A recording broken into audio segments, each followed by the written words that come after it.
Mutual fund सही है, ये तो आपने सुना ही होगा। आजकल टीवी पे, फोन में, होर्डिंग्स में सब जगह आपको ये देखने को मिल जाता है कि म्यूचुअल फंड सही है।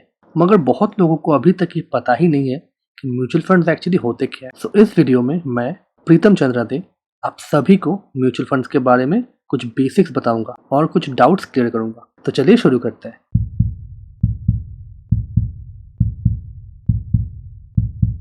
तो आगे बढ़ने से पहले अगर कोई इस चैनल पे नया है तो आप ज़रूर हमारे चैनल को सब्सक्राइब कीजिए, क्योंकि मैं पर्सनल फाइनेंस के बारे में हर हफ्ते 1 से 2 वीडियो ज़रूर लाने की कोशिश करूँगा।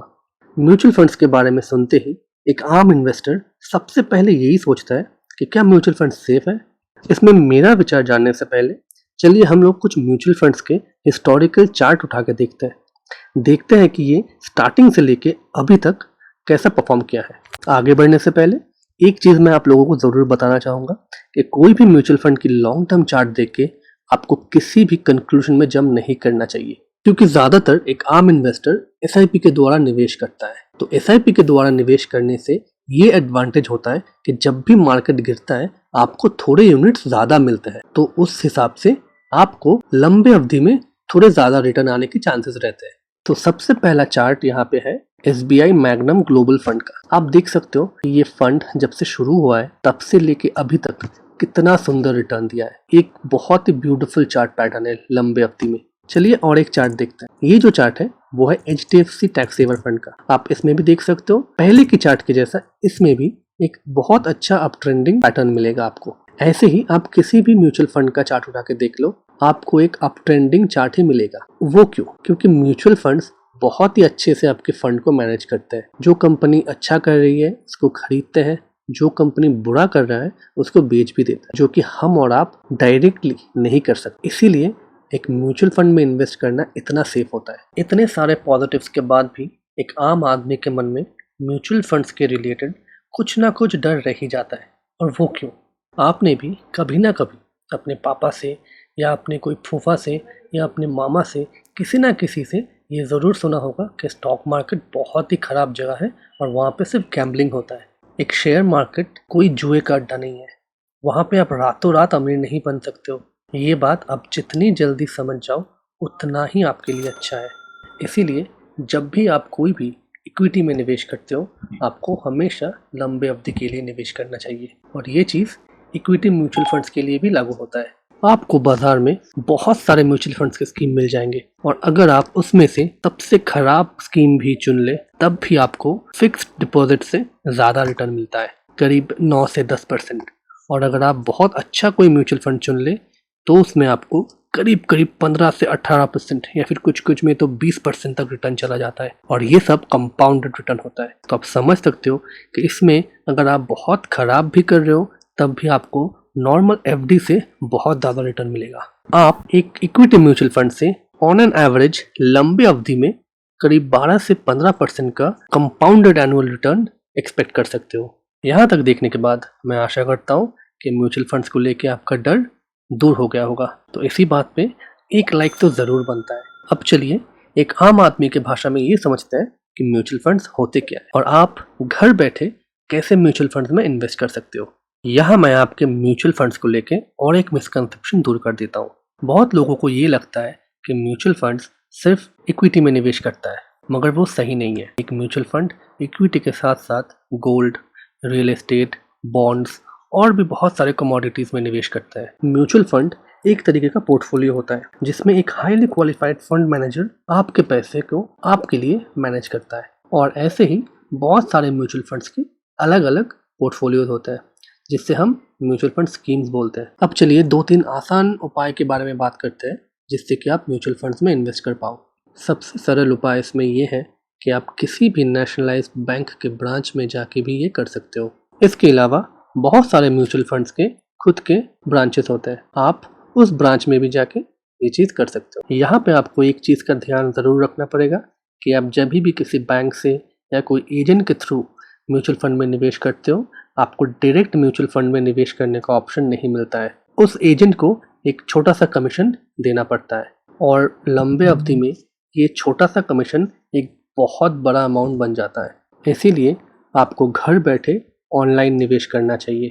आपको ऑनलाइन निवेश करने के लिए कुछ चीज़ों की ज़रूरत पड़ेगी। सबसे पहला, एक बैंक अकाउंट जिसमें इंटरनेट बैंकिंग की सुविधा हो। नंबर 2, अपना पैन कार्ड। नंबर 3, अपना आधार कार्ड। और ये ज़रूर याद रखिएगा कि आपके आधार कार्ड को एक मोबाइल नंबर से लिंक होना बहुत ज़रूरी है, क्योंकि जब केवाईसी होगा तब आपके आधार कार्ड में जो नंबर रजिस्टर्ड है उसमें ओटीपी आएगा। ये 2-3 चीज़ें होने के साथ ही आप किसी भी म्यूचुअल फंड कंपनी के ऐप डाउनलोड करके अपना निवेश शुरू कर सकते हो। ये बहुत ही सिंपल है, ज़्यादा टाइम नहीं लगता है। इसके रिगार्डिंग अगर आपका कोई भी क्वेश्चन हो, कोई भी कमेंट हो, आप मुझे नीचे कमेंट पे बोल सकते हो, या फिर मेरा ईमेल आईडी दिया हुआ है डिस्क्रिप्शन पे, आप उसमें भी मुझे मेल कर सकते हो। यहाँ पे आपको कुछ चीज़ें ध्यान रखनी पड़ेगी कि आपको हमेशा एक डायरेक्ट ग्रोथ ऑप्शन ही सिलेक्ट करना चाहिए। अब चलिए म्यूचुअल फंड्स के बारे में कुछ एडवांटेजेस और कुछ डिसएडवांटेजेस के बारे में जानते हैं। सबसे बड़ा जो एडवांटेज है वो है कि एक्सपर्ट मैनेजमेंट। एक एक्सपर्ट टीम रहता है वहाँ पे जो आपके लिए आपका पैसा मैनेज करता है। उनको पता है कि कौन सी स्टॉक को कब बेचना है, कौन सी स्टॉक को कब खरीदना है। इसीलिए आप देखोगे कि लंबे अवधि में आपका रिटर्न बहुत ही स्टेबल रहता है।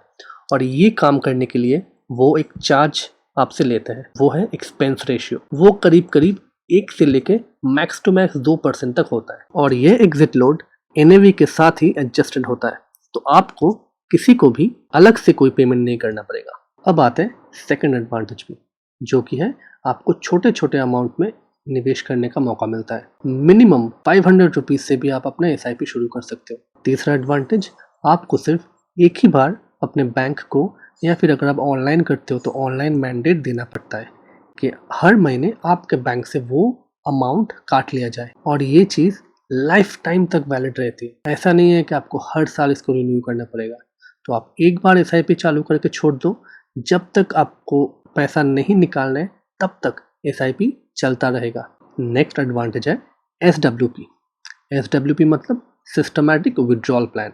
यहाँ पे एक स्पेसिफिक अमाउंट हर महीने सैलरी के जैसे आपके बैंक अकाउंट में आते रहते हैं। ये एक बिजनेसमैन के लिए या फिर कोई प्राइवेट एम्प्लॉय के लिए बहुत ही अच्छी चीज़ होती है। नेक्स्ट एडवांटेज है ईएलएसएस या फिर टैक्स सेविंग्स फंड। जैसे नाम से ही सजेस्ट होता है, आप इस फंड में टैक्स सेविंग्स के लिए भी निवेश कर सकते हो।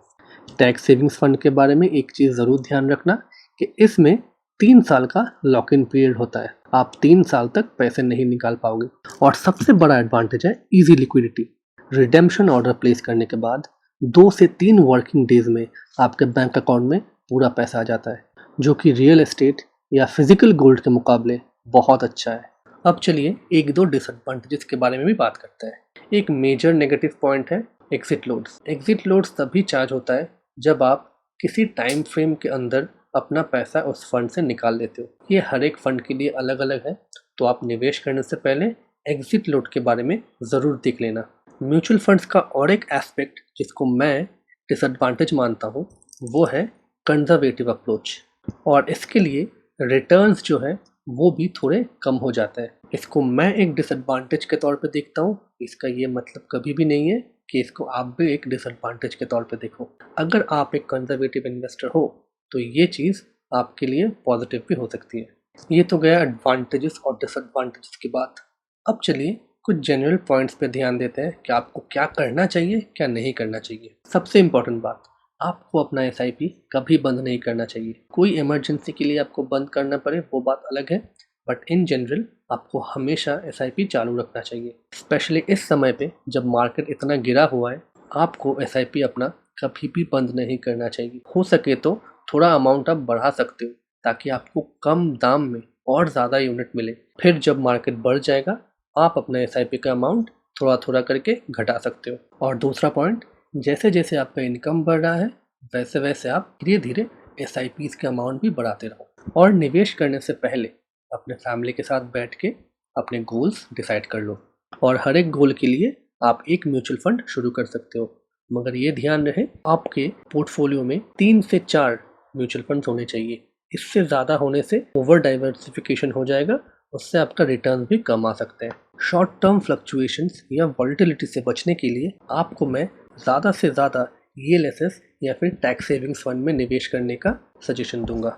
इसमें आपका पैसा 3 साल के लिए लॉक इन रहेगा और आप किसी भी वॉलेटिलिटी में डर के मारे पैसा निकाल नहीं पाओगे।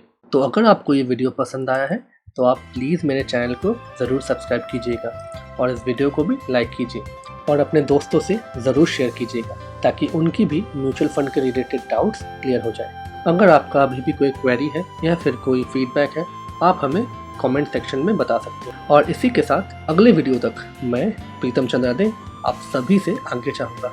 Take care.